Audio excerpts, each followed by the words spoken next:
Holy Bible. New International Version, NIV. Book of Jonah. Jonah 1. Jonah flees from the Lord. 1. The word of the Lord came to Jonah son of Amittai. 2. Go to the great city of Nineveh and preach against it, because its wickedness has come up before me. 3. But Jonah ran away from the Lord and headed for Tarshish. He went down to Joppa, where he found a ship bound for that port. After paying the fare, he went aboard and sailed for Tarshish to flee from the Lord. 4. Then the Lord sent a great wind on the sea, and such a violent storm arose, that the ship threatened to break up. 5. All the sailors were afraid and each cried out to his own God, and they threw the cargo into the sea to lighten the ship. But Jonah had gone below deck, where he lay down and fell into a deep sleep. 6. The captain went to him and said, "How can you sleep? Get up and call on your God. Maybe he will take notice of us so that we will not perish." 7. Then the sailors said to each other, "Come, let us cast lots to find out who is responsible for this calamity." They cast lots and the lot fell on Jonah. 8. So they asked him, "Tell us, who is responsible for making all this trouble for us? What kind of work do you do? Where do you come from? What is your country? From what people are you?" 9. He answered, "I am a Hebrew and I worship the Lord, the God of heaven, who made the sea and the dry land." 10. This terrified them and they asked, "What have you done?" They knew he was running away from the Lord, because he had already told them so. 11. The sea was getting rougher and rougher. So they asked him, "What should we do to you to make the sea calm down for us?" 12. "Pick me up and throw me into the sea," he replied, "and it will become calm. I know that it is my fault that this great storm has come upon you." 13. Instead, the men did their best to row back to land, but they could not, for the sea grew even wilder than before. 14. Then they cried out to the Lord, "Please, Lord, do not let us die for taking this man's life. Do not hold us accountable for killing an innocent man, for you, Lord, have done as you pleased." 15. Then they took Jonah and threw him overboard, and the raging sea grew calm. 16. At this the men greatly feared the Lord, and they offered a sacrifice to the Lord, and made vows to him. 17. Now the Lord provided a huge fish to swallow Jonah, and Jonah was in the belly of the fish 3 days and 3 nights. Jonah 2. Jonah's prayer. 1. From inside the fish Jonah prayed to the Lord his God. 2. He said, "In my distress I called to the Lord, and he answered me. From deep in the realm of the dead I called for help, and you listened to my cry."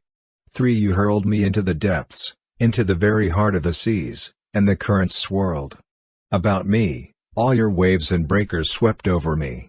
4. I said, "I have been banished from your sight, yet I will look again toward your holy temple." 5. The engulfing waters threatened me, the deep surrounded me. Seaweed was wrapped around my head. 6. To the roots of the mountains I sank down, the earth beneath barred me in forever. But you, Lord my God, brought my life up from the pit. 7. When my life was ebbing away, I remembered you, Lord, and my prayer rose to you, to your holy temple. 8. Those who cling to worthless idols turn away from God's love for them. 9. But I, with shouts of grateful praise, will sacrifice to you what I have vowed. I will make good. I will say, "Salvation comes from the Lord."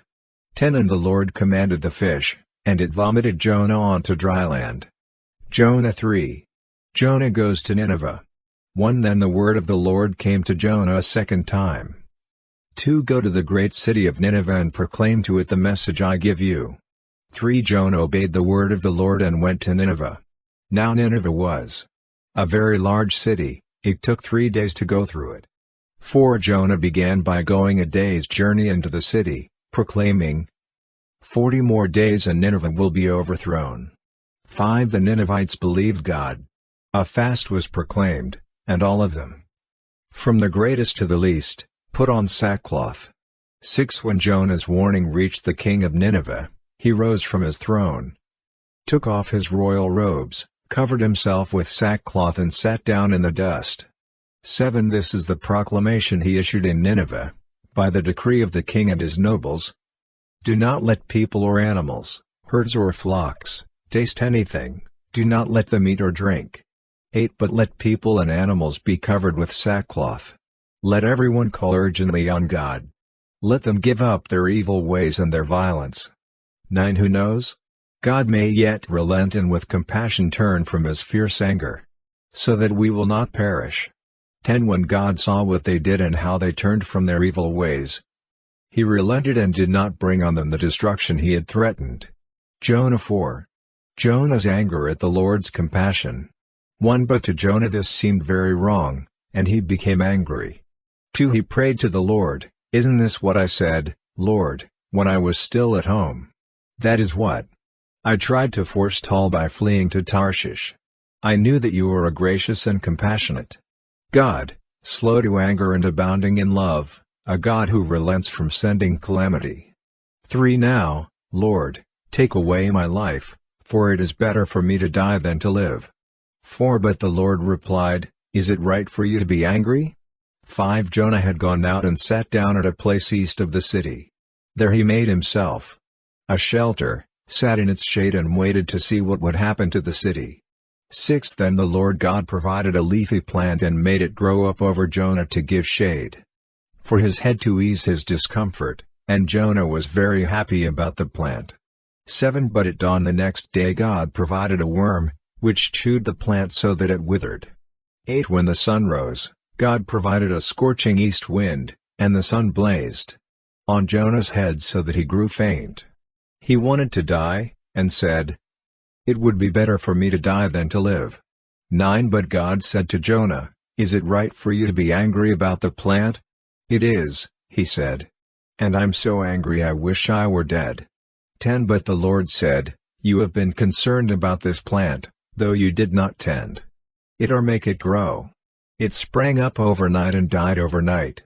11 And should I not have concern for the great city of Nineveh, in which there are more than 120,000 people who cannot tell their right hand from their left, and also many animals?